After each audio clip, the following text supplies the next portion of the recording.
Hello, everybody. Welcome to the Uncultured Cinematic Universe. Here we discuss your favorite movies of all time, as well as the ones that got away. We look at classic and iconic films from two perspectives, that of the diehard fan and that of the uncultured who's never seen it before, until now. We're your hosts, Joe and Justin, here to act as your guides, playing part as both the fellow enthusiast and the ignorant and uncultured. Today we'll be setting sail for adventure and riches on the high seas with our best friends, and maybe along the way developing trust issues for parental figures. It's 1996's Muppet Treasure Island. Let's get into it. Yay. I want to know more about that last line.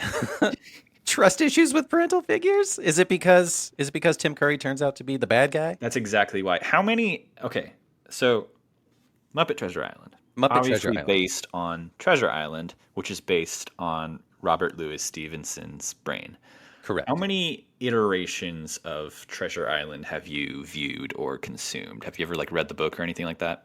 No, and so I'm very surface level familiar with Treasure Island. Hmm. I don't know how much of it is rooted in fact or fiction, that kind of stuff. This is a very specific call out in memory that I have specifically around this movie. And it involves you. I think this was like 2 or 3 years ago when we were working in person. Remember those days when we were used to work in the same building For those who together? don't know, Justin and I used to work together. As if you couldn't infer from what I was talking about. I Um, like to let the viewers know. yeah, we got to let them know. So at that time, Ryan and I were watching Black Sails, a premium television, I think it's on Showtime. That's the Stars show, right? Yeah, I think it was, yeah, Stars or Showtime, one of those Game of Thrones style, a The lot busy of one. sex and boobs and wieners and sword fights and stuff like that, but it's around the story and the lore of Treasure Island, which I didn't know at the time. I was just like, "Oh, cool, it's a pirate show." And Ryan had seen it before and she's like, "It's really awesome." I made her watch all of Game of Thrones and she's like, "Cool, now we're going to do the same thing with Black Sails." So I remember we were in the office one day and we were just talking about whatever we're watching. And I was like, yeah, we're watching this show called Black Sails. I don't know if anyone's ever seen it before. And Joe, you go, is that the one with like Billy Bones and stuff? And I was like, oh, have you seen it? Have you seen it? Because there is a character in there called Billy Bones. It's cool. Have you seen it? And you're like, no, I haven't seen it. I only know Billy Bones from Muppet Treasure Island. And I was like, okay, all right. Having seen Muppet Treasure Island, you can understand how I would immediately make that connection. The way that these Muppets say Billy Bones. Billy Bones. But Oh, yeah, Billy Bones.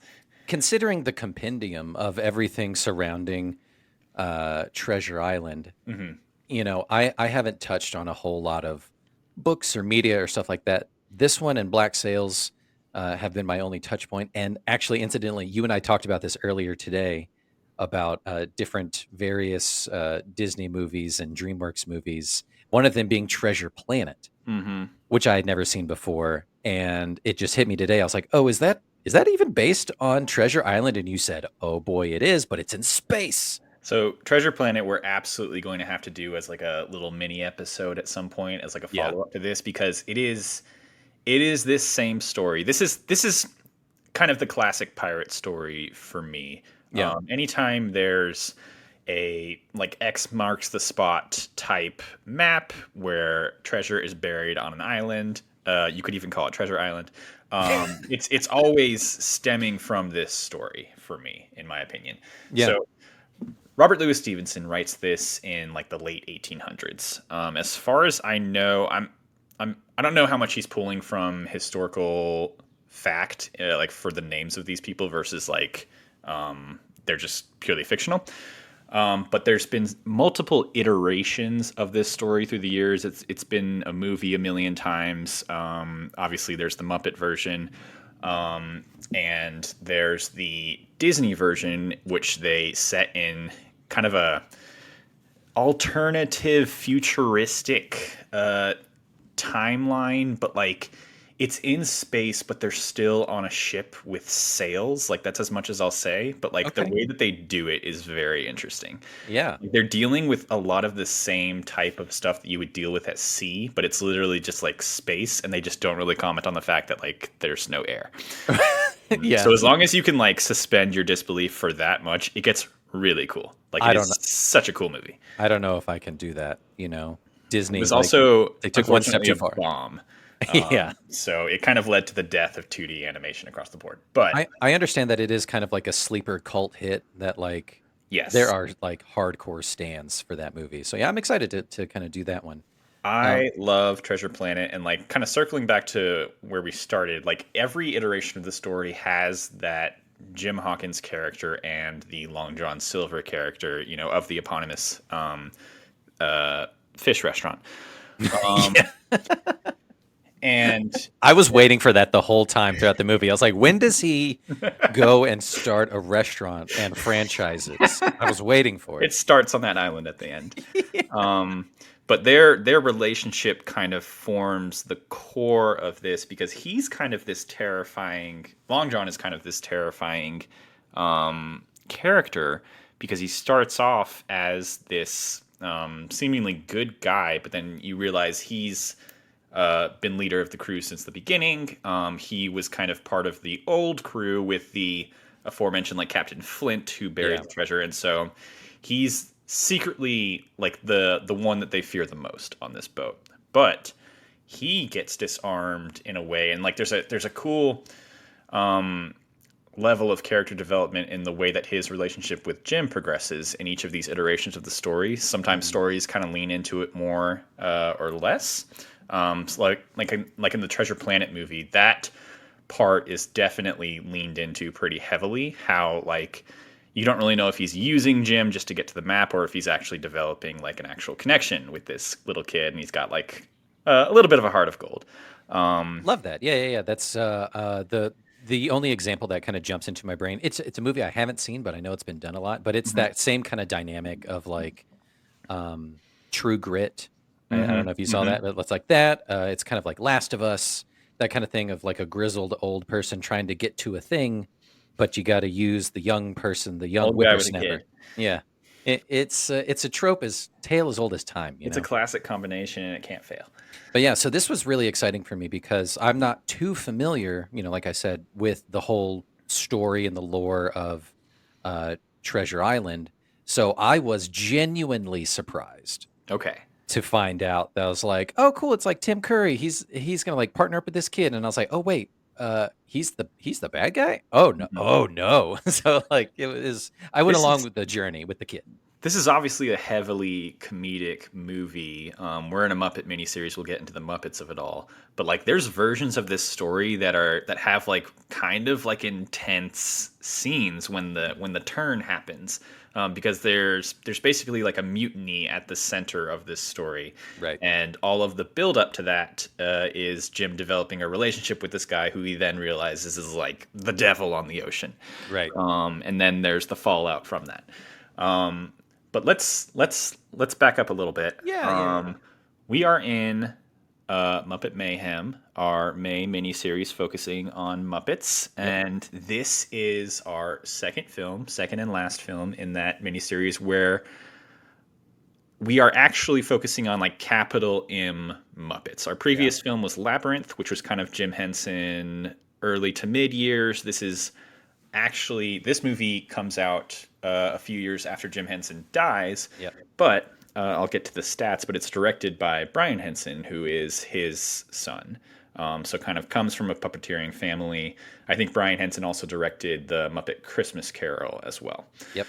So this movie kind of exists at a cross section of Jim Henson's no longer directing, but his son is taking over, and then also like the Jim Henson Company is slowly but surely being acquired by Disney, and Yep. you can maybe see that evolution happen, where you have the Muppets existing on the Muppet Show and then into Sesame Street. And then once they get into theatrical films, there's kind of like a trilogy of Muppet movies released in the late 70s and 80s, Mhm. where it's the Muppet movie, Great Muppet Caper, I think, and then Muppets Take Manhattan. that are more original stories centering around these Muppets. And then as you get into the 90s, they become more parody stories. And so you get like Muppet Christmas Carol, Muppet Treasure Island. Muppets in Space isn't really a parody, but it's more just like the General Gonzo trope. backstory. That's where they really decide to dig in on Gonzo Yeah. and figure out what he is. That's a fun one. And then going into the 2000s, they kind of get fully acquired by Disney.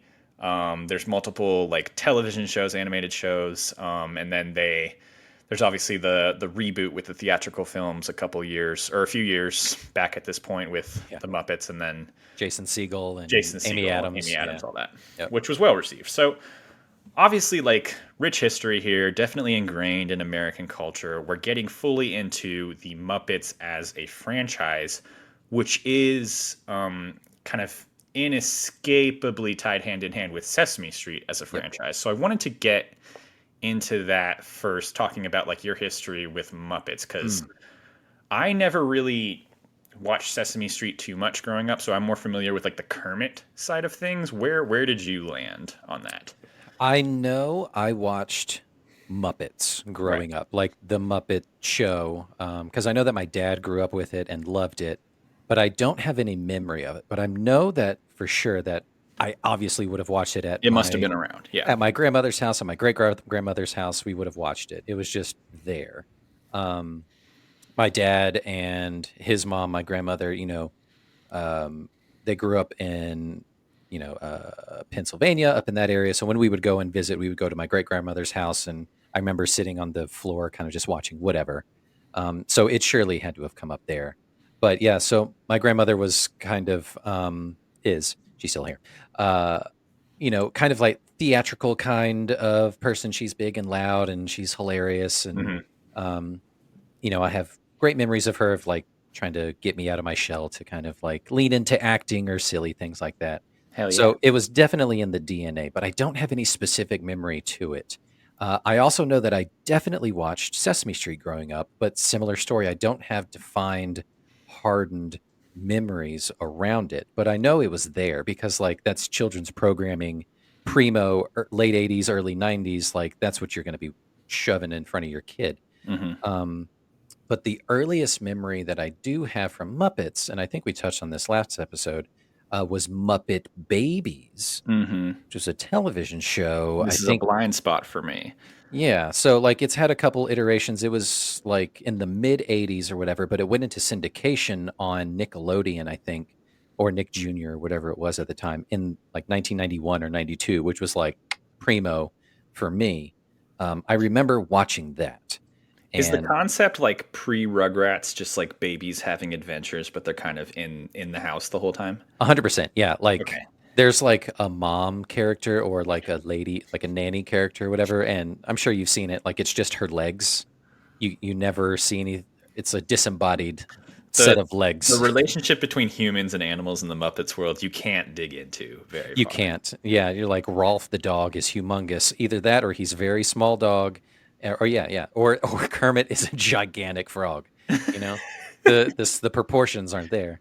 But yeah, so that's my like touch point to like my early memories of Muppets, and obviously we've talked about it a bunch. That like my daughter is super into Muppets right now. Hmm. We watch Muppets or Sesame Street, you know, every single day for at Hmm. least an hour. Every single day, there's an hour time slot where we watch Sesame Street, and we went through the whole back catalog. We're almost caught up, so we're about to start all over again. And Uh, Sesame Street is like ongoing, right? Like they are releasing new episodes. Oh yeah, new episodes, new cast members, new Muppets introduced all the time. It's super cool. This But is, I mean, this is what I always wonder. Like, what is the crossover between Muppets and Sesame Street? Like, do any of these characters ever make it onto that show? absolutely there has it hasn't happened in a long time, but like in the 90s, Kermit would show up. And in Hmm. the 80s too, Kermit would show up every so often and do he would show up as like a news reporter on There's Sesame the gif Street. of him with like the K and stuff. Yeah. Like he's It's doing letters. yeah, it's great. He shows up every so often, but he's like really the only one that kind of bleeds into it. Hmm. I don't know if the opposite is true. I don't know if any of the Sesame Street gang has ever ended up in on the Muppet stage, as it were. Well, I wonder if like Tim Curry or Kermit the Frog was top billed on this movie on like the call sheet. You know? Yes, I Yeah. know. Who got the bigger trailer? Who definitely did. Who got their own kind of like concessions, kind of a thing. Who walked away with the bigger paycheck, right? That's what I'm curious for. But like another thing I definitely want to talk about is the sheer excitement in Ryan's voice when we were concepting out like we're going to do these themes, for this for 2023 and this kind of stuff. And we're going to land on maybe we'll do Muppets, and she was like, "Shut up, we're going to do Muppets. That means we get to watch Muppet movies all month long." And I was like, "Yeah, baby, of course." And it's she is so excited. Like I legitimately have married a Muppet. Uh, Has what is her experience with Muppets? Had she seen Treasure Island? oh yeah, she's seen all of these prior to, and she's the whole back catalog Okay. of all the stuff, and she is the one who has the hardened core memories of like, oh yeah, I remember watching Sesame Street all the time growing up and all this kind of stuff, and the Muppet Show and all this. She knows all the songs, and she dances like a Muppet, and it's the Mhm. cutest thing, and I love it so much. It's like cool Pixar. I mean, like you guys give off like a cool Muppet energy. It's like kids, but with a little bit of edge to it. It's funny. Yeah, it's definitely like kid presenting, but like if you listen, there's like some good adult jokes in there too. Oh, there's a dick joke in this movie that I want to talk about, and I don't know if you missed it. I probably did miss it. Yeah. But yeah, so the Muppets, I never really watched the Muppet Show entirely, but like from what I understand, like that was like a prime time, like just variety show, like Saturday Night Live. Like it wasn't shown in the morning on like the Kids Hour or anything like that. Like they would have guests on and do sketches. Yeah, I'm pretty sure I've heard my dad like recite to me like, "Oh, I remember like the first episode of when it came on, and it was mind-blowing because nothing had ever done that before."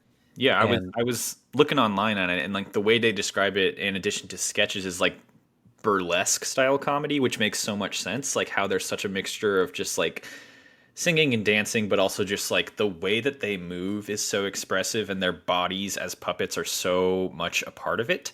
I know it's so great. It's genius. And that's the thing that I keep coming back to. Mhm. And I touched on the last episode is just like, sure, yeah, it's for kids or whatever. And it's rudimentary puppetry, whatever you want to call it. It's felt and whatever.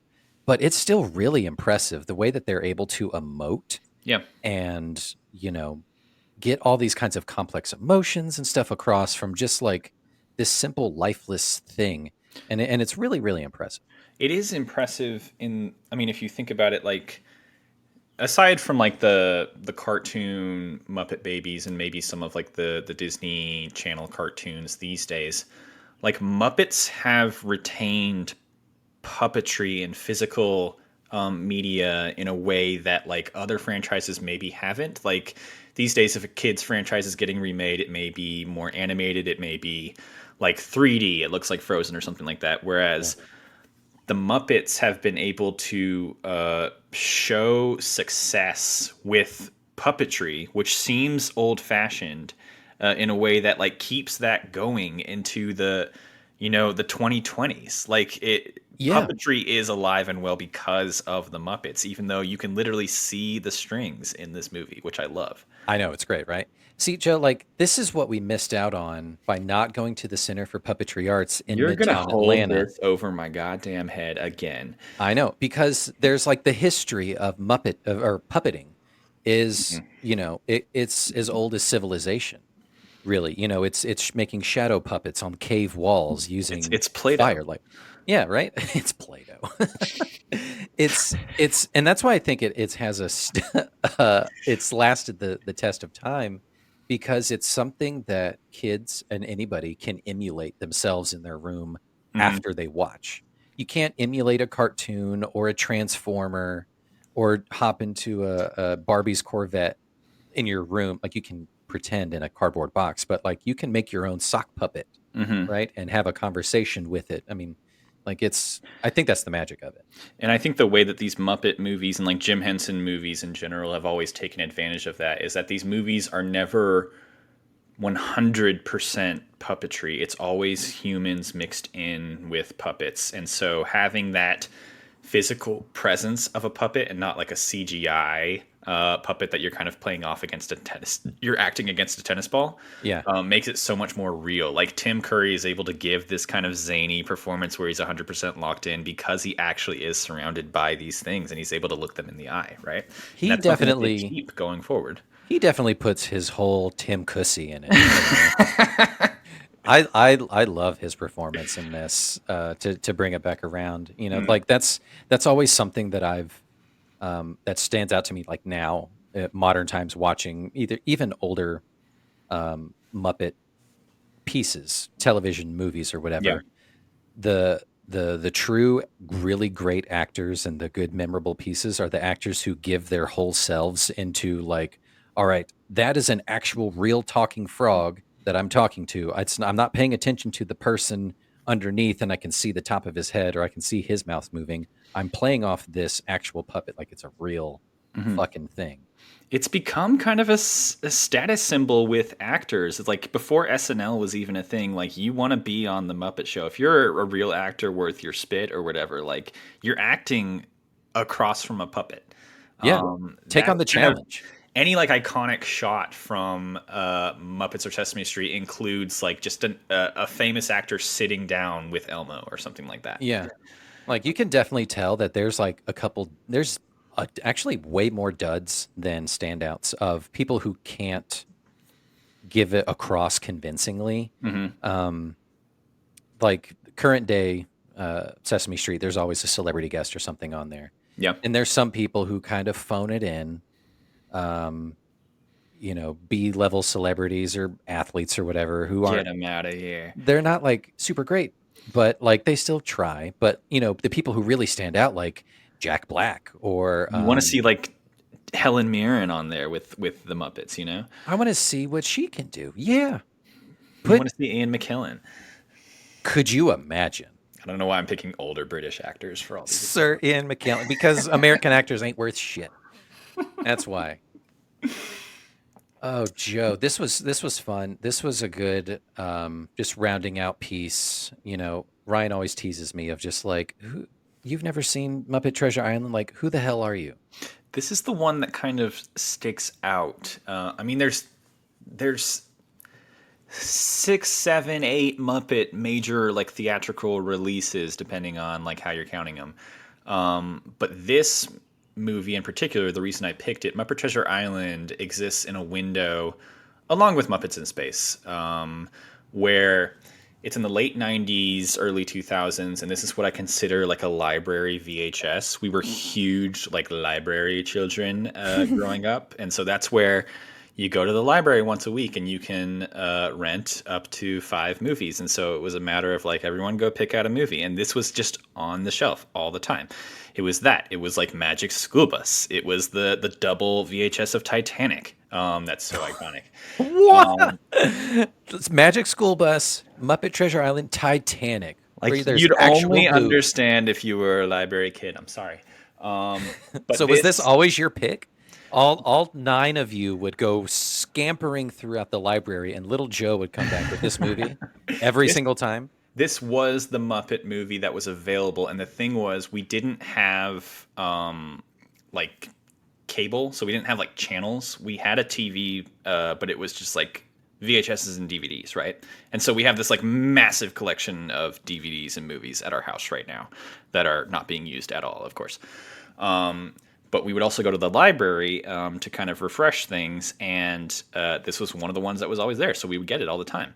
So So cool. this is the Muppet movie that I am most familiar with, and it also ties into. I mean, this is our Muppet miniseries. We're going to talk about Muppets, but I want to get into piracy as a concept Mm.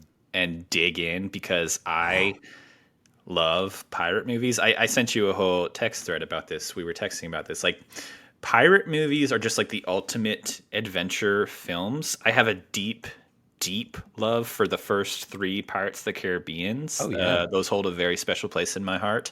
Um, you think about those, you think about Treasure Planet, Treasure Island, Peter Pan. It's always this story of like piracy as a way to escape the doldrums of modern Ooh. life and kind of go against the expectations of society, right? Yeah, It's pirates were like the bikers, I you want to know. get on a ship and just like go explore the edges of the map, you know? Like Yeah. even watching this movie, like I want to go to the damn island. You just want to hang out, eat bananas, and maybe get some cool raw pork kind of a thing. Like, Like it is it's heavily romanticized, like being a pirate or having to deal with actual pirates back then in like the 1700s was probably horrible, like horrific. oh sure, yeah, like very smelly, obviously smelly, Just riddled with disease. everything's gangrening, Yeah, everything's rotting. Um, yeah. but they were probably having a great time. They were loving it, just sailing on the high seas, getting sunburned and not even really caring. Hmm. Hmm. Just shoe bag leather, just ripping over the ocean, just having But just guys being dudes. the swashbuckler genre is one of my tops. It's very important to me. Yeah. So, Um, hey, before we go any further, let's do two things. by all means. Let's let's do the trailer. Okay. We'll do a cheers after that. And then the third thing to top it off, and then we'll just dive into all the conversation. I'll give you the plot. Wait, hang on, hang on. Let me give you some film stats real quick, and then we'll jump into the trailer. Okay. Okay.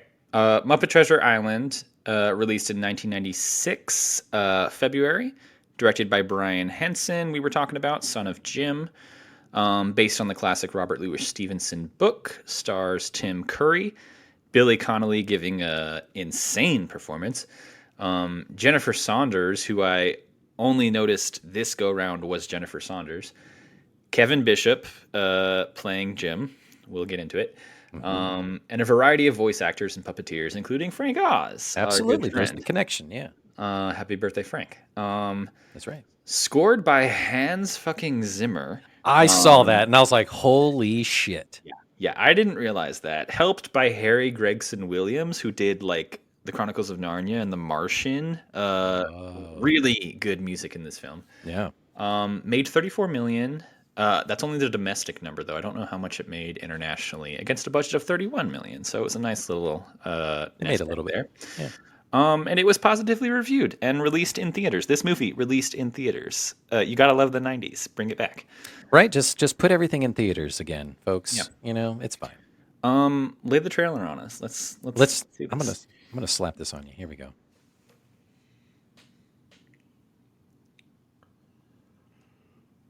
And we don't have audio. Well, if you can just imagine there being a trailer in that spot. Okay, we're gonna show the trailer, and Justin's going to narrate what is happening in the Oh, trailer. here we go. I love that idea. Let's do that. Let's Okay. try this one more time. All right, so it's a sunset. Oh, and they show the treasure at the beginning. Anyway, so there's some pirates on a boat. Oh, and there's some treasure chests, and there appears to be an admiral. Oh wait, nope. It's just kidding. It's Captain Smollett. It's none other than Kermit the Frog, unfurling the sails, and he's like, "Hey, we're gonna go on an adventure." And there's Jim, and he's like, "Yeah, I can't wait." And Gonzo's turning the thing, and Rizzo's just there for fun. And oh, there's Billy Bones, and he's talking about something, and Tim Curry's laughing, and he doesn't have a leg. He only has one leg, and he's like, "It's not a big deal. I'm going to own a restaurant one day. That's fine." And there is Gonzo just having a good time. Oh no, someone has a sword to Kermit's throat. There's Fozzie being a typical Fozzie. I don't remember this scene. That scene was cut. Oh, and some crazy pigs are stomping around, and they're all tied up. And who's it going to be? What's the big reveal? They're having some riffing back and forth, and wouldn't you know, it's Miss Piggy in all her glory. And Kermit takes a big gulp, and oh man, she's gonna smack the shit out of him. And yeah, it's great. He hits a gong, and he says it's an old girlfriend. It's hilarious. And then they break into song and adventure and whimsy. There's Sam the Eagle. There's a fun dance number. And let's see. There's Beaker and Bunsen. Again, more adventures of a boat on the out in the ocean. Puppets flying everywhere. Tim Curry can't believe it. There's a crustacean and there's a pig and a frog hanging out, and they're fighting. They're beating up people, and she kisses him. How fun. And that's the one that doesn't end. Muppet Treasure Island, coming to a theater near you. 1996, folks. We're gonna run some polls, but this may be how we have to do trailers going forward. We'll see how that plays with the audiences. With the folks. Yeah, let us That was know. incredible, Justin. Well done. Can that can Um, that be considered my plot as well? no, no. Okay. That was a description of scenes. You're going to give me an actual plot, which we can knock out. Are you improv'd out, or are you ready to give a plot description? Dude, I'm never improv'd out. Yes, and. Hell yes. Yes, and me, daddy. Okay. I'm going to give you 1 minute, as is tradition, and you will give me a plot description for Muppet Treasure Island. Are you ready? I'm ready. Okay, let's just get into it. Muppet Treasure Island centers around the tale of Jim Hawkins, a young lad. He's hanging out with Billy Bones. They're good friends, and Billy tells them of a legend of this treasure on this island. But be wary because we were double crossed by a pirate. But here's the map. But I'm gonna die, and it's really traumatic. Um, anyway, the pirates come in. They jump on board because they're like, what else we have to lose? They run into Fozzie, and he's the financier, and he's a big dummy. And then Kermit comes in and takes over the ship, and they go to the island, and there's Tim Curry. He's in the bottom. He's the lowly cook, but it turns out he's the bad pirate. He only has one leg. So then they get to the island, and he double crosses everybody. They try to find the treasure, but it's not there. But turns out the treasure and Piggy was there the whole time, and they maroon him. There's a mutiny, and everybody wins at the end. Honestly, I know you were so close to saying the real treasure is the friendships we make along the way. the heartbreak that comes in too of the friendships that you bear, but that one friend turns out to be just a shisty pirate. It's a deceptively hard plot to summarize. There's a lot of back and forth that happens in like the last 30 minutes of this movie that is almost 2 hours long. It was a long movie. We had to watch a it over long the course movie. of 2 nights. Yeah. But yeah, I think you got the bones there. Pretty much like we were talking, like pretty much every version of this story follows that structure, right? So Jim gets a map. Pirates are after it. The pirates are part of the old crew of Flint, who hid the treasure and then killed all the people who helped him dig it. And then there's some good people on the ship that he teams up with, but the pirates also figure out a way to insert themselves as the crew, and then they eventually take over the ship when they get to the island. And there's kind of a back and forth almost of like, will Jim join up with them because he's kind of taken a shine to the pirate life versus will he kind of grow up and stay true to himself? And what role does treasure really play in all of this? Because the treasure as a concept it's a weird kind of MacGuffin. We see the treasure in like one scene, but it's always almost something that they're just constantly chasing, right? Yeah, I forgot about it until the very end. I was like, oh yeah, Right, there's you never treasure. really think about like what are they actually going to do once they have the treasure? Like how do they sell this? Like in so many of these pirate movies, like the treasure is the goal, but you can't like eat gold. So like what are we doing with it? Is there a market that we're going to get rid of all this? Where does the treasure come from? All that stuff. And it's simple and you don't have to worry about it, and that's why I love these movies. Yeah, they just take you along for the adventure, and you're there for. And as a person who had never seen it before and was also not very familiar with the story, I went along with the adventure, and I experienced the double cross and the kind of like Vader, Luke Skywalker kind of betrayal at the end, and there's like join me kind of a thing, like we can be friends, we can be pirates, Jim, come on. It's these themes of the call to adventure versus the dragging down of responsibility and which way are you going to go to as you come of age. It's very present in a lot of these classic works. I love how you are first and foremost experiencing this iconic piece of literature as a Muppet movie. Yeah. Right. Well, I mean, honestly, the cherry popping actually happened with Black Sails. To be frank about it, Is there a treasure in Black Sails? Like, is that the basic concept there? so we didn't get that far into it, but it is the general basis around the whole lore. Mm-hmm. There is like you find he's kind of like a um not Jack Sparrow, Game of Thrones. He's Blackbeard, Jon Snow. He's kind of Jon Snowy. Jon Snowy. Okay. He the early years of John Silver Mm-hmm. before he's long John Silver. He still has two legs, kind of a thing. It's his backstory, and it's the whole like conquistador stuff and the historical pieces and the British and all that. And we didn't get too deep into it, but yeah, there's Blackbeard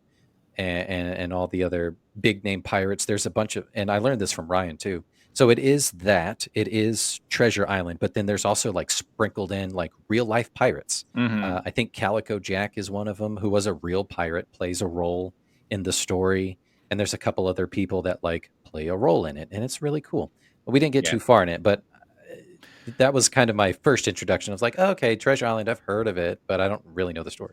I mean, there's a lot of pirate lore to build from that actually like historically happened. I think Pirates of the Caribbean does that to an extent too. Yeah. Like they eventually introduced Blackbeard as like an antagonist in one of those movies.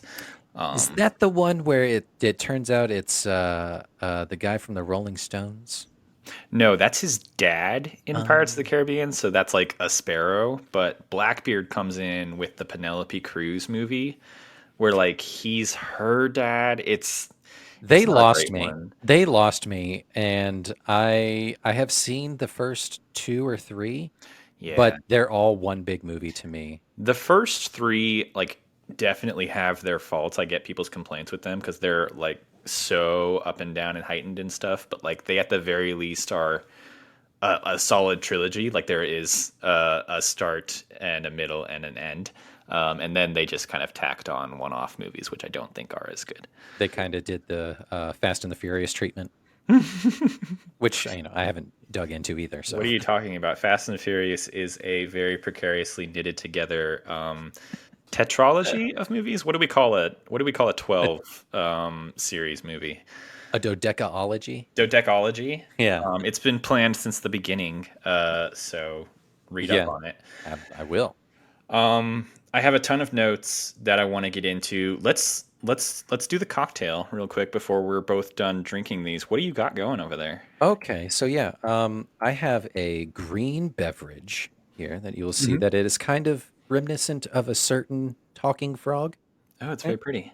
Yeah, but the ever the showman, there is a side piece to it, and it's a little pink thing. So what this is called the Smollett and Boom Shakalaka. Remnant, it's Kermit and Piggy. Mhm. So this and the main guy here is vodka, melon liqueur, sweet and sour, and blue curacao to give it that Mm, real bright green. And then in here is just some white rum and cranberry juice. And I'm gonna Interesting. We mix them were together because that they were just doing it. we were very much on the same page with this. That's awesome. What color does it make when you mix red and green like that? You tell me, it's kind of brown now. Does it taste good? Ooh, yeah. I bet that cranberry is really shining through, doing a lot of the heavy lifting. Hell yeah. Oh yeah. What do you got? Okay. I have what I'm calling a piece of eight, kind of leaning into the pirate side of things. And it naturally has eight ingredients.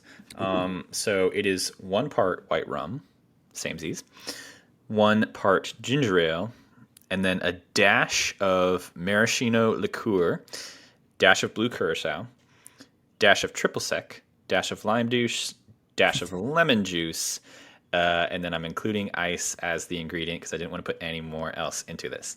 Oh my God. So this is kind of your version of a blue motherfucker in a way. It's like a what do you call it when you do all of the sodas? It's like a suicide drink or whatever. Yeah. Yeah. I basically we're not fully stocked. I took everything that was on the top of the fridge and Just kind of. kind of yes-anded myself into a very boozy liqueur-y drink. It's what a pirate would do. Right. You Right. start with the rum and then you add what else is available to You you. take what you have. Everything is a stew. Yeah. And piracy's probably more accepting as a culture than any other culture at the A time, right? 100%. You know what? I have seen and I have read some things that like they were probably like the most or one of the more, accepting Yeah. communities at their time. It's a what is it called when like you exist in a society where it's like it's how well you can do, not who you are or whatever. It's basically The they judge socialist you. version. Yeah, they're socialist in a way. There's a word for it. It's basically just like what are your skills, and how can you contribute to this ship? Not like who were you, what family were you born into, or anything. Right, Piracy was yeah. very much existing out of the social norms, Hmm. and I love it. Even though, again, fully aware it would have been awful, and I would have died immediately if transported back in those times. You think so? I mean, you're crafty, you're funny. You would have I made think I'd it be taller than everyone else, but I'd get like scurvy. because you don't like oranges. I just there's no like access to oranges there. You know, like where are you getting the oranges? I need an orange juice. Does anyone have any orange juice on this Tropicana boat? wasn't around. Yeah, like I can't do this. Are you kidding me? And you just jump off the ship and it's tragic. Everything's so salty and sticky. Yeah, Oof. it's smelly. Cocktail hour. Okay.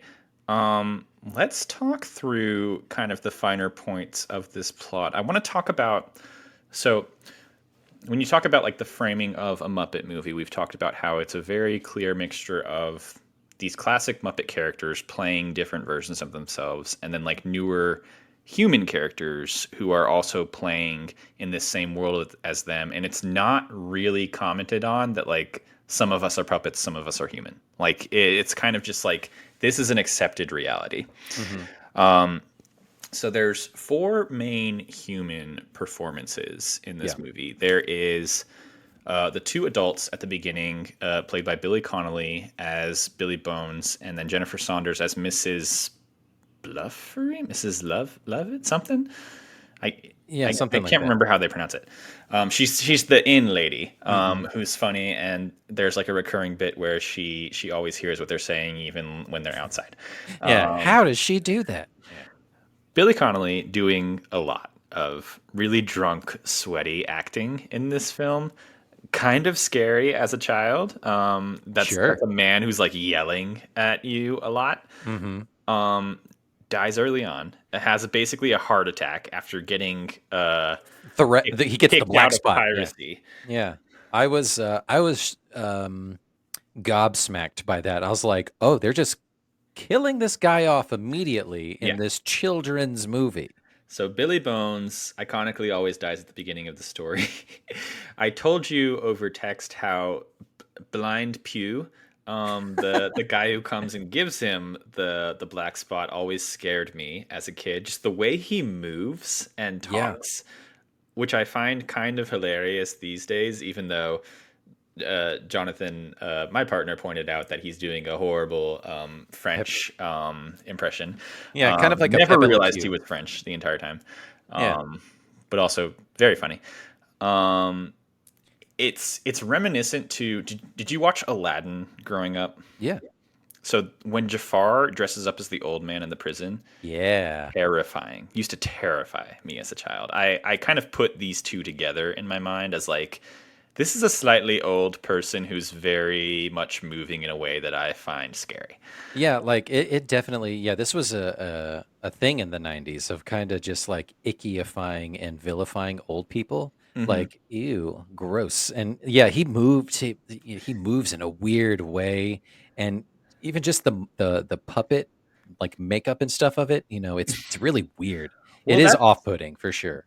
it's kind of the thing that we noted in our Labyrinth episode is that the these Muppets haven't been fully Disneyfied just yet, and so some of these Muppets are just like they're fucking ugly looking and they're dirty and like they got like rotten teeth and stuff, and like it's not pristine, it's not Pixar at this point. And that was kind of the Muppet signature where a lot of these pirates look like shit, Yeah, it's a little scary. bit. Who's the one who's got like there's a pirate on the ship that has like a big nose and he's kind of has like boils on his face and Oh, the random green guy. yeah. They're leaning hard into the ickiness of it. We got we got to run down the scene where they randomly have the roll call on the ship, and he announces like 20 different pirate names.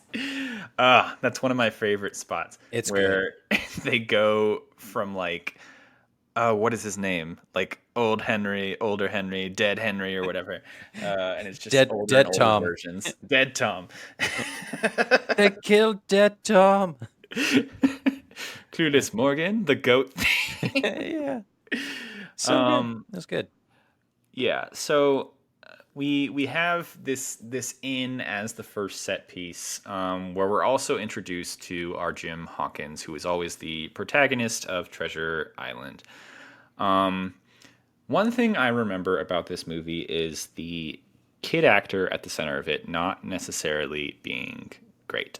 And I want to talk about this performance in relation to Jennifer Connelly's performance in Labyrinth, because watching it again, I appreciate it maybe a little bit more. He's Yeah. doing some good work here.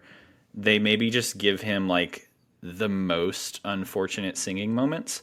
Oh, yeah. Um, Oh, it's bad. they had him singing maybe 2 octaves higher for some reason than he should be. Mm-hmm. Um, but hey, it's the 90s. Um, He was trying.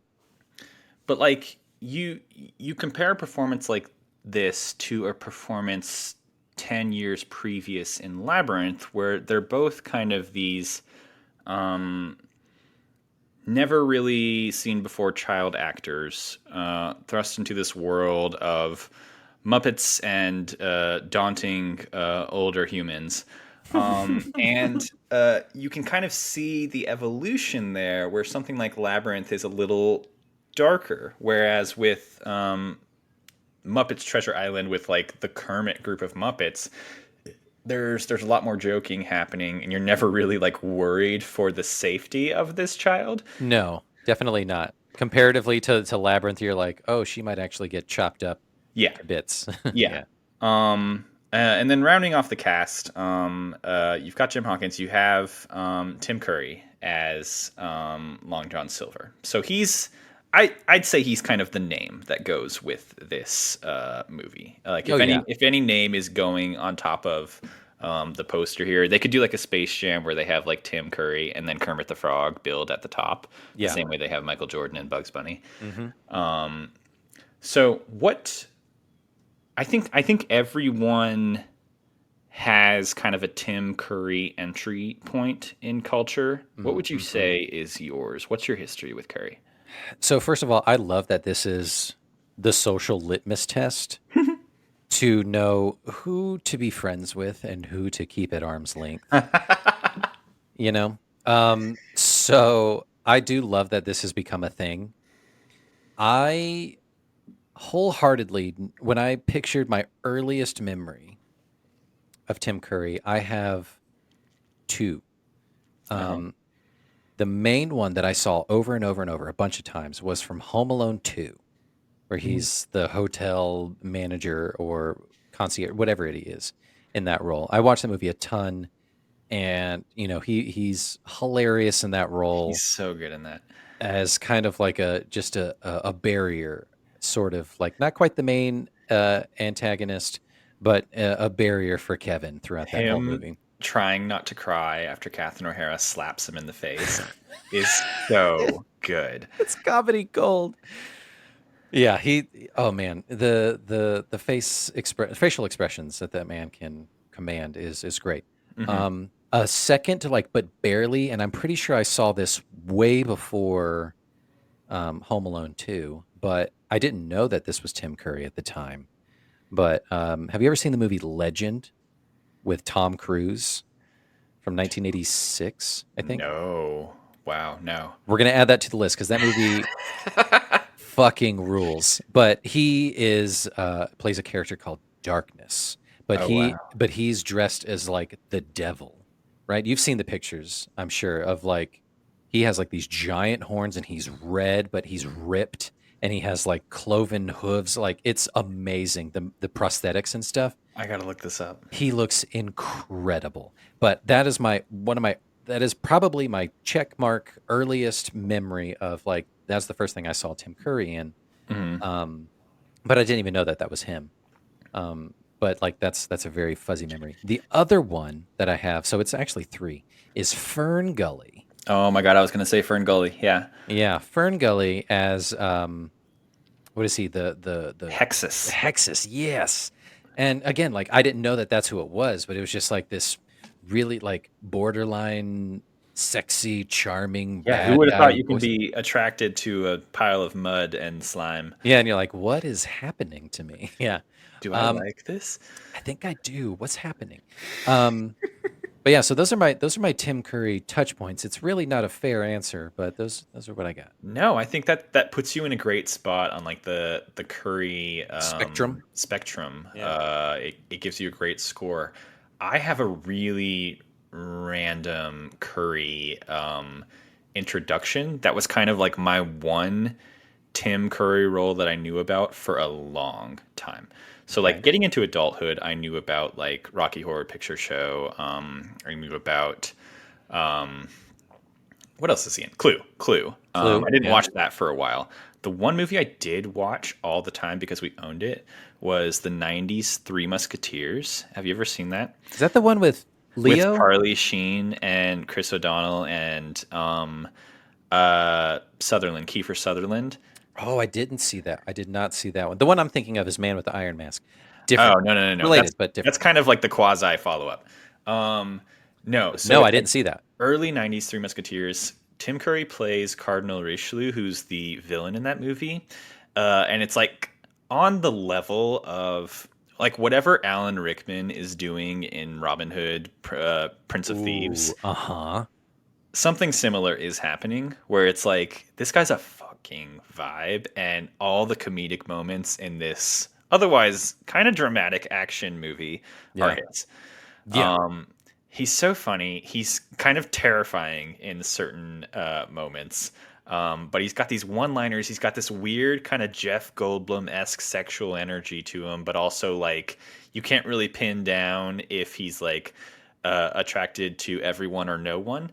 And Yeah. so having that level of like mystery is such a great thing to bring to a movie like this where he has to play a pirate that has like an intense level of theatricality to him, Hmm. but also can in a heightened state form this like actual emotional connection with this kid, right? Yeah. You can tell some of my favorite parts about this movie, other than like the Muppet bits where it's just like just the two of them, you can tell the parts where he's almost close to kind of breaking and like relating to this kid on his level Yeah. when they're talking about like the stars and stuff, and he teaches them how to use the North Star. Hmm. And that's something that shows up in pretty much every iteration of this story is Silver kind of growing fond of Jim against his best wishes, right? He Yeah. can't help it. Yeah. Um, But yeah, it's definitely attributed to Tim Curry being able to command the screen mhm. and the scene. Because like we said, Jim Hawkins, the kid actor, isn't as strong as we would like him to be, especially in the Mhm. musical moments. But um, in the scenes when they are together, like you said, he obviously brings out some of that the just natural childlike innocence and things like that that kind of disarms and brings and knocks down John Silver a level. Mhm. um and I think it's really great, and like you said, like those are really good scenes together. And then like when he's at the height of like just campy Long John Silver, it says something when you're in a movie surrounded by Muppets and you're one of the most just expressive characters in the movie. Yeah, I Everything on his face is just wide open. the note that I had is just like the his only number is so good. It is exactly that. It is when they get to the island and he lands on the island and all the riffraff join him, and he like finally like lets down his hair, and he's just like, yeah, I'm Long John Silver. I'm this He's badass he's the pirate. captain. I'm so cool. And that's when he starts to strut a little bit, and Mhm. it's And that's when the charm level turns up a lot. And it's, he's like, yeah, I was a bad guy all along, Jim. Like, you sucker. You suck, man. I'll touch on the dick joke here. Then we Oh, might as hit well. me. I missed it. So Miss Piggy comes into play. It's so funny that she is the stowaway or the castaway on the Yeah. island, played, who's usually a character named Ben. It's this like old crazy guy who they find on the island in every iteration of the story. Hmm. So funny that it's Miss Piggy in this one. They find her. Long John Silver comes across her and Kermit, and they clearly have a history together. And she calls him Long John Silver. I don't know if you picked up on that, but there's definitely a moment that happens between them. I believe it, and I can't believe I let that one wash over me. Yeah, Yeah. yeah. Um, Miss Piggy, she well, can get it. let's get into the Muppet side of things. Obviously, the highlight of this movie is the fact that it is a Muppet movie, and so that comes with kind of all the zaniness. We talked about how this era of Muppet movies is more like self-referential and like parodying rather than being like an original movie. I did love that about it. So you touched on it, like how the original trilogy and earlier movies were original stories and that kind of stuff, and moving them along as characters. Whereas in this era, the '90s that we're in with these movies, they're doing, you know, building off of IP and that kind of stuff. It becomes more Mel Brooksy. Right. And they call it out specifically when they showed the Swedish chef. They're like, "How else did you think we were going to get him in this movie?" And it's this fun guessing game of like, how is, this character going to show up in this They story and how are they going to play that kind of character? It's great. they reference the fact that they're in a movie comedically several times. There's several like classic Muppet cameos where I gasped because I forgot that they were Muppets. The Swedish chef, I think I screamed out loud. The band, Dr. Teeth, and Yeah. the guys, that was Electric fun. Mayhem. I also love, I always laugh that there's kind of a side plot of like a modern day rat cruise happening. That was my Um, favorite part, honestly. just like on the sidelines of everything. Like there's this pirate story happening, but then there's these rats that are just on a cruise on the ship. And so they'll like jet ski by or they'll be like having dinner theater off to the side. It's great. Yeah, the one of my favorite ones is that they were walking onto one of the sets and there's like, over here, folks, over here on the There's a set of tour guide going through. Muppet Treasure Island. So line up here this way. Hilarious. That was one of my favorite things. Rizzo the Rat has always been one of my favorite characters. Hmm. He plays the same kind of character in any movie that he's in. He's always kind of deadpan and kind of breaking the fourth wall a little bit Yeah. with the audience. I think he got the line of like, "Wow, that's pretty dark for a kids movie." Like When the guy dies. yeah, When I like how they typically pair him and Gonzo up, at least in these 90s movies. So you got like in Muppet Christmas Carol, I think they're the narrators. Yep. I need to go back and watch. Yeah. Gonzo In is Dickens. Right. And then in this movie, little behind the scenes action, they were originally going to be named Jim and Hawkins, so they were going to be the Jim Hawkins character kind of combined. Oh. But then the producers were like, we need an actual human face to kind of be the emotional center of this Yeah. movie, and so they got the kid actor. That's And then that was a smart move. in the Muppets in Space, I believe that takes place in modern day, and they all just like live in a house together, and they're like roommates.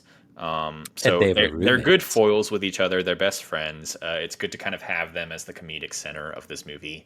The same way you have like Kermit and Piggy as a little bit more serious, not serious.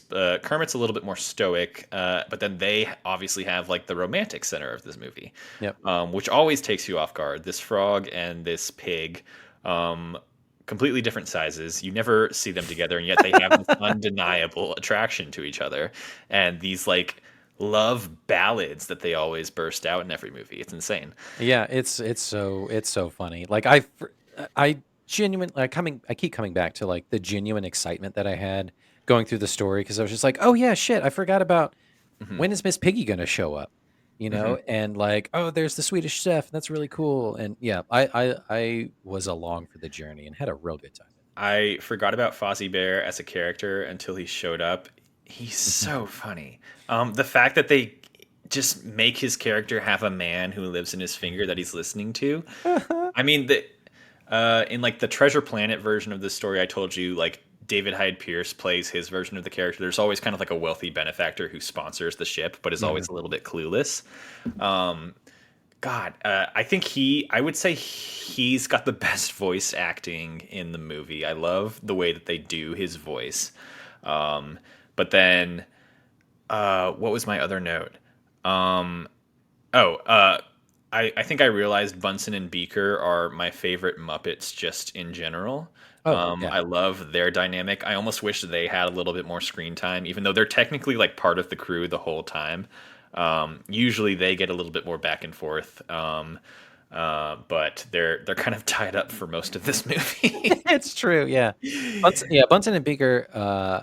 I just love just the physical comedy and just the sheer shrill shrieking Hmm. of just me me me me me me. It's so funny to me. But yeah, like Gonzo and Rizzo has just like always just risen to the top of me, and even just recently, and just watching all these movies over and over again. Um, and some obviously for the first time. It's just like that's really clever. It's always Muppets, capital M Muppets is always like green with the collar, and it's always like the Kermit show and whatever. Kermit's always been kind of just lukewarm to me. He's pretty funny. He's a good leader, that kind of thing. But like, I love the deadpan comic kind of relief of Gonzo and Rizzo, Hmm. and then just like the sheer like dad joke kind of stuff of Fozzie Bear just Hmm. kills me. It's And so then good. the pirate crew, just as a backdrop, it's just jokes on jokes on jokes. So many jokes. It's such a great mixture of human characters and Muppet characters. We talked about Clueless Morgan being the goat who really just has no idea what's going on. Um, but so many of the one-liners that we would just repeat to ourselves in childhood are like coming from him, where he's like, "What's that song that just played? Like Cabin Fever." Um, Oh God, Cabin Fever was the standout number Let's for get sure. into the music here. Yeah, So this is coming from an era where movies like this are always going to tend to be musicals. sure. I don't know if Christmas Carol is a musical like this, but the history of the Muppets is kind of intertwined with music, I would say, and Yep. so you get a movie like this where every major character kind of has a number. It's almost like a Disney structure in a way where you start with like the I want music. You have Yeah. the prequel music where it's like the pirates digging the treasure. I love that song. And then you get out onto the boat and there is a number about them just like sailing for adventure on the big blue sea or whatever. Yeah, just being pirates. Yeah, the big And blue thing. Yeah. then you get into Cabin Fever, which I think is the one thing I remember most about this movie because how can you forget? What It's first so thoughts? fun. So fun. It was a complete left turn. I was like, oh yeah, that totally makes sense. They're out on the ship for a while. They're kind of starting to be loopy and losing their mind. What's going to happen next? Going a little sun crazy. And it's a full on hula number and hilarious. It's so So funny. fun. So fucking funny. It becomes Looney Tunes for a second. They're all kind of hitting themselves over the head with these massive hammers a little bit, and the entire ship becomes a disco ball. It seems like, Yeah. and then the wind picks up, and it all drops, and they're like, "What the hell was that?" It's so funny. Like I really enjoyed that piece. I was like, this is the standout for me. How could this get any better? And then they land on the island and then Long John gets his number and Hmm. he's just chewing the scenery. And it's really great.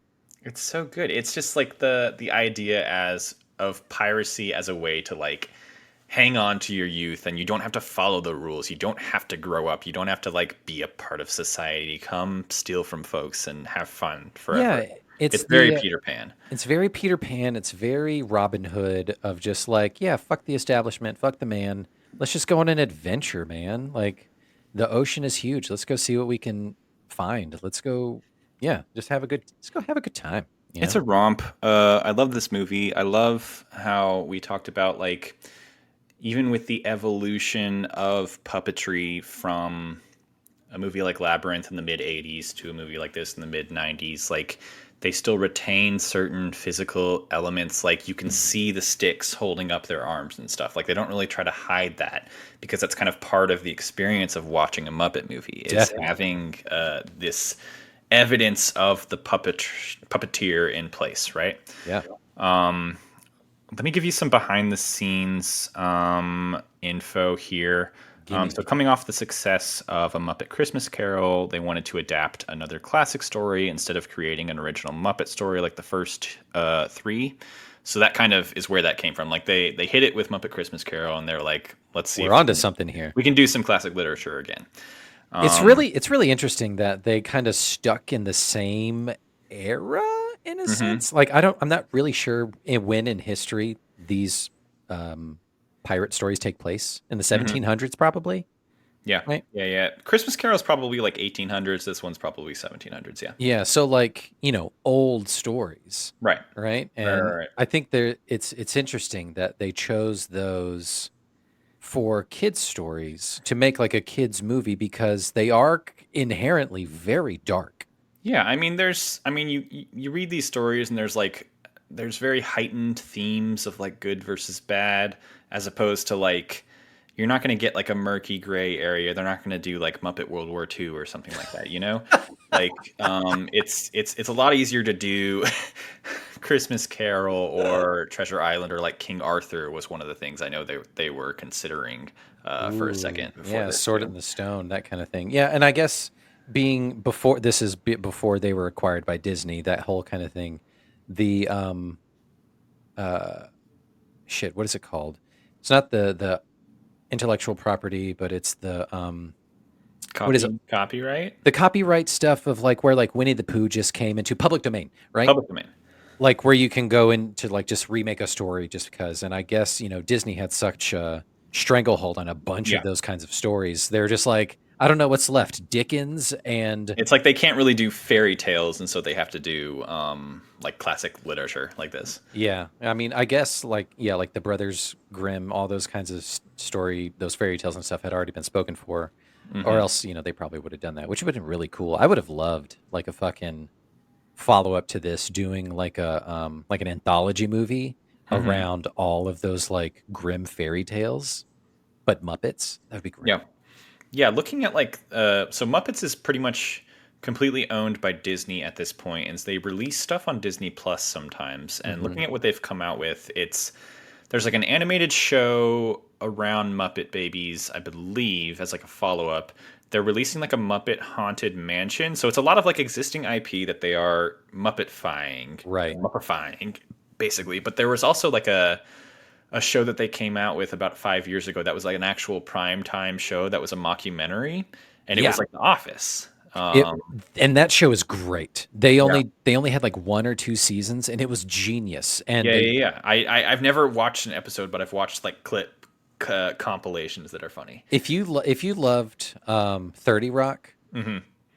but I've never seen 30 Rock, but I know you have. You've never It's seen 30 Rock? I've never seen 30 Rock, not even a lick. Um, Oh, Justin.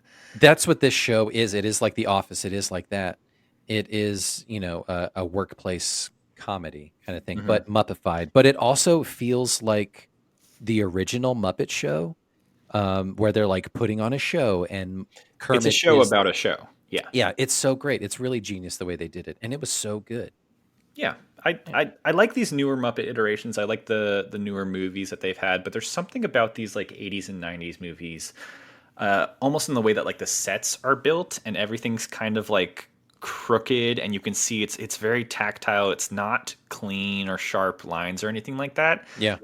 We talked about in like Little Shop of Horrors, our episode, how like there's some sets that look kind of grimy, but you still want to go there and like be there. Oh yeah. I want to go to all the sets in this movie. It looks like a theme park. It looks like Um, it looks like they never shot a single scene in the outdoors, even though this entire movie takes place outdoors. It's all on like a soundstage. Yeah, yeah, you can And tell. then they have like the exterior ship shots that they use on like actual water.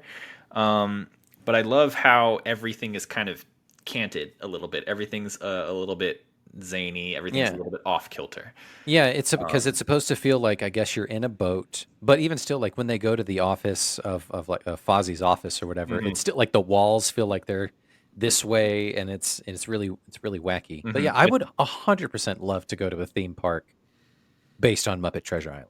Yeah, it's I guess it's like credit to like the Henson Company and stuff that they haven't like fully gone Disney yet, but like there's not really a Muppet experience that you can go and have from what I'm aware of. Like I think there's like a museum probably that you can go to, but it's not like the Muppets are like fully integrated into a theme park environment or anything like that. Not a full theme park at, I think, Disney Hollywood Studios. Hmm. There's a section of that's dedicated to the Muppets. There's a Muppet ride and stuff like that. There's like a Rizzo the Rat pizza joint, and it's some pretty cool stuff down there. I think they Uh, just stood the test of time. Like they belong to like Us, American culture first and foremost before they're even a Disney entity at this point. absolutely, I totally Um, agree. so like they're more ingrained in history than just being a Disney IP.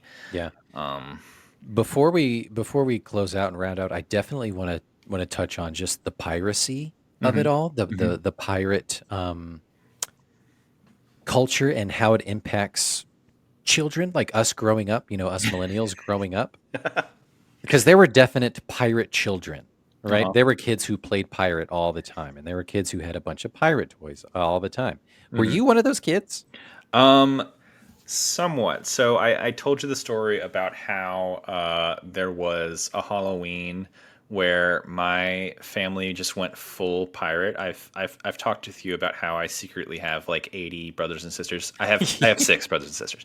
And so it's a household of nine. We're living in the middle of Atlanta, Georgia, in like the suburbs, basically. And we decided to like really go for it for the Halloween contest one year, completely deck out our house in like painted foam to make it look like a pirate ship. My dad's an artist, so like it actually looked good. And we're all decked out in like stripes and stuff. I told you, I think one of us was like a parrot on someone's shoulders if we were like small Yeah. enough. Yeah. And so very themed, very strong family unit held together. We didn't win because the neighborhood was rigged from the start. They were Ugh. never going to give it to us because we were too alternative and cool.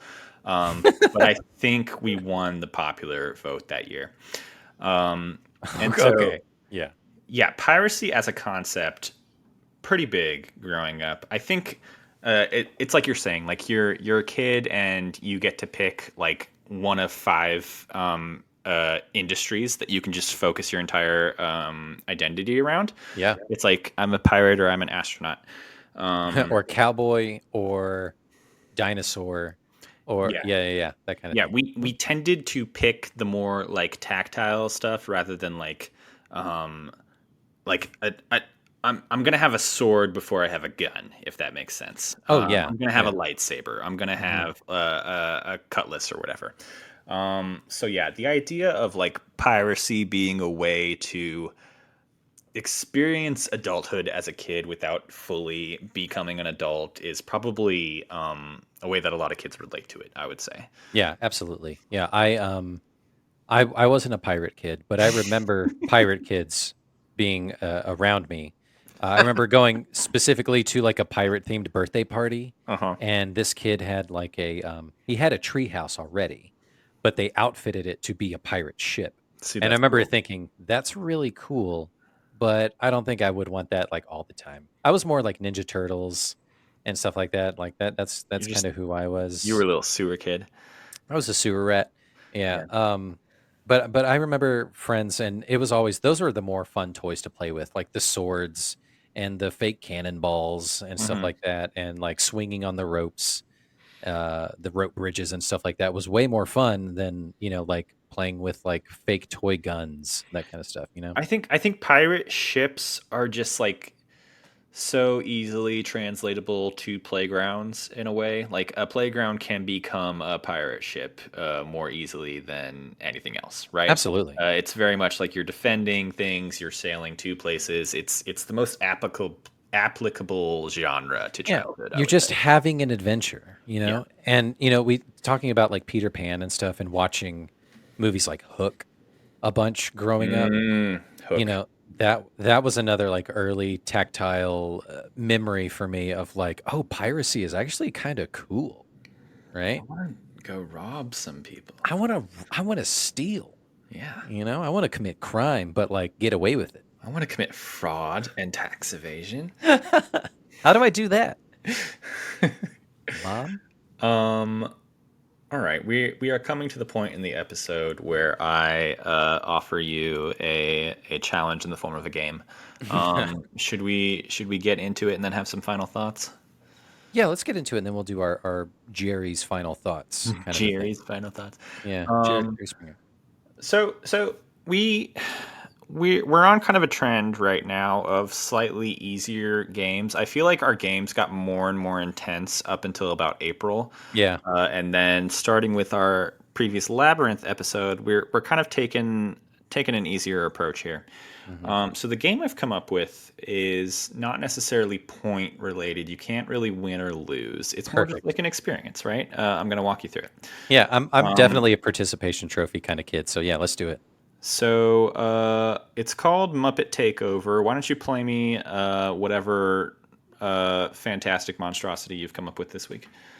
So I was really excited because I we knew we planned these episodes out, and you're like Muppet Treasure Island. I was like, I've never seen it. It's a pirate movie. Cool. I get to do a sea shanty.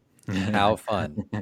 And uh, I admittedly had a little bit of help Hmm. from Chat GPT.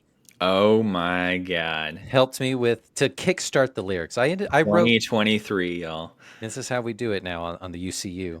Um, I still wrote the lyrics and the music and did everything, but yeah, this is fun. So check it out. So I let Ryan watch this last night before we went to bed, and she's like, "I have to implore that you do a vertical version to post on social media." Oh yeah, She's Ryan will be somewhat taking over our social media going forward. Yeah, she's going to be the social media coordinator because Congrats to Ryan. yeah, right, yeah.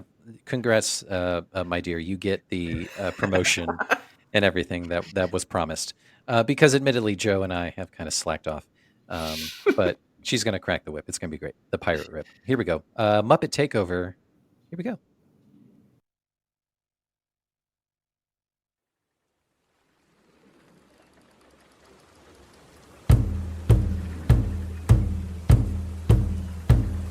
In a world of sails and salty air, where pirates roam without a care, the Muppet crew set sail so bold, seeking treasure and legends untold. Ahoy, mateys, we're sailing free, and oh look now, there's Tim Curry. Felt and flesh begin to blur. Yo ho ho, Muppet takeover. Yo ho ho, Muppet takeover.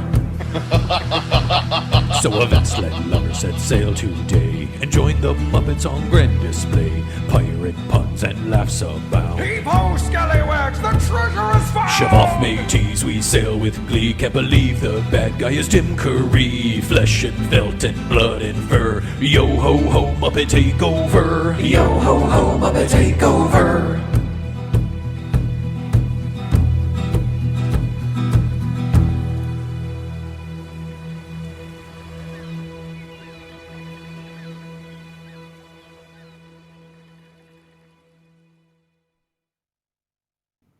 Joe, I turned this into Muppets. Justin, incredible. I'm going to need a PNG version of that.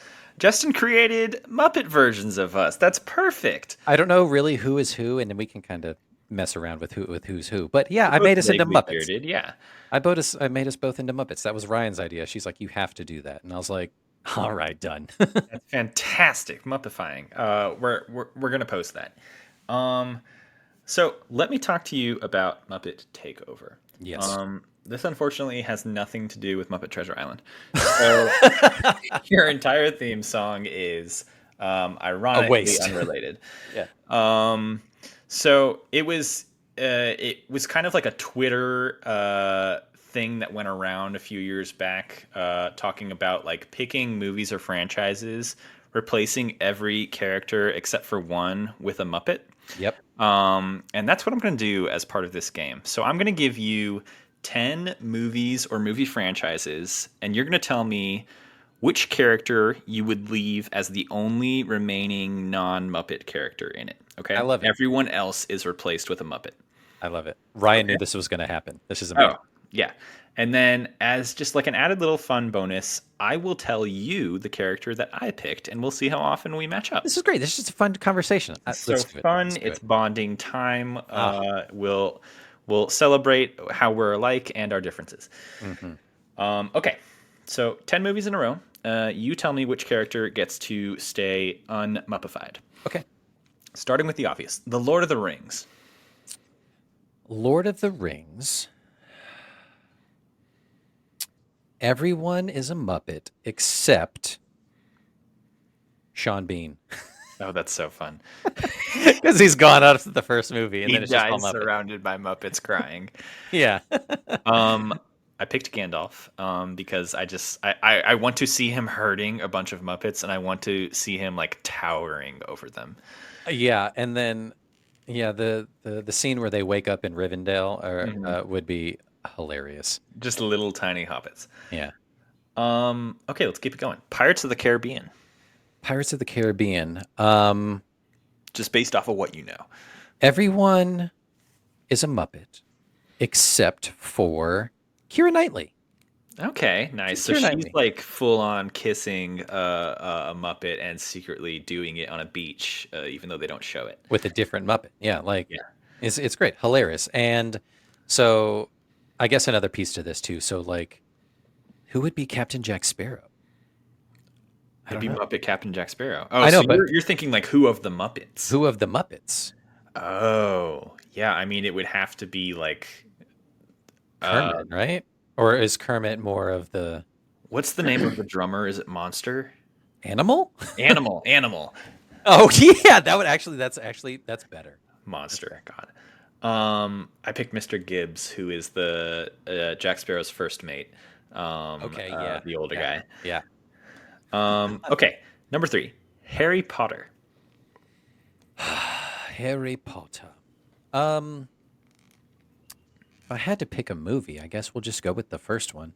No, the whole franchise. You can do the whole franchise. The whole franchise?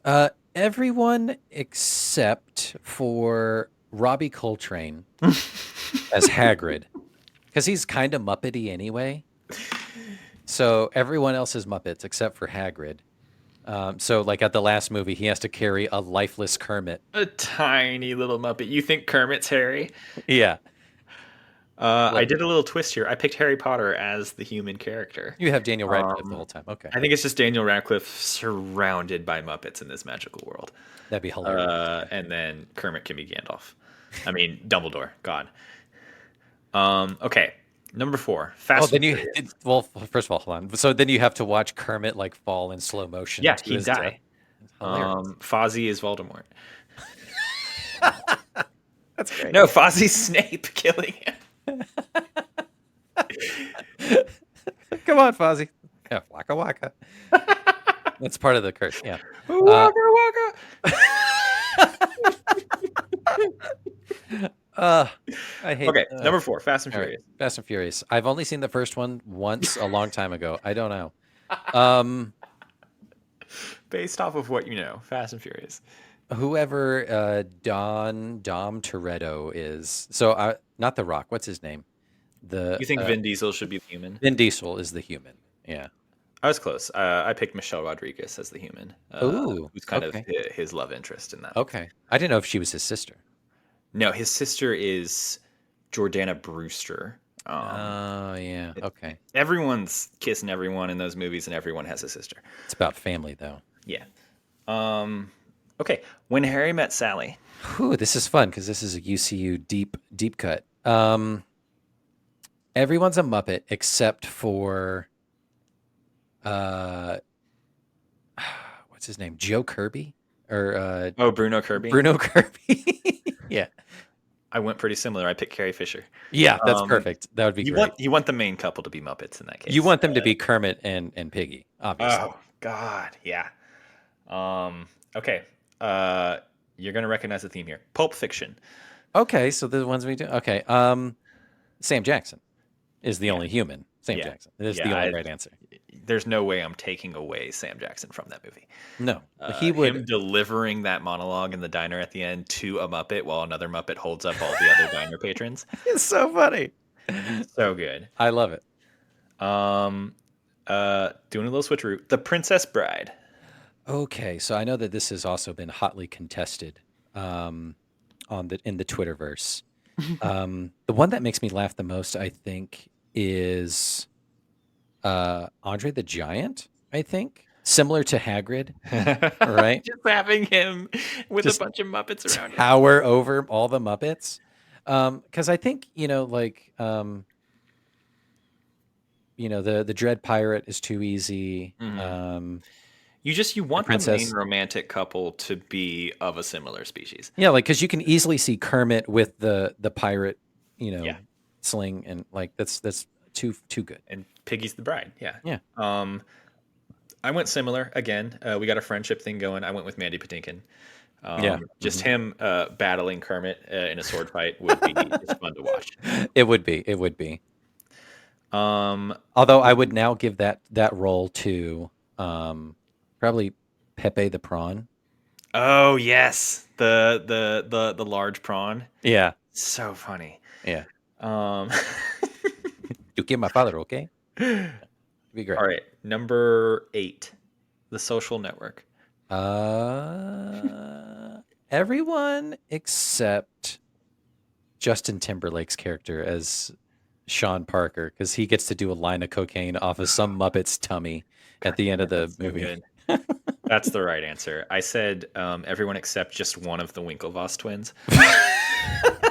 So it's still Armie Hammer, but like he has to play opposite of like his twin, and it's okay. So it would be Sam Eagle, right? Is his twin? Yeah. It gets really like existential. All right, going all the way back. The Devil Wears Prada.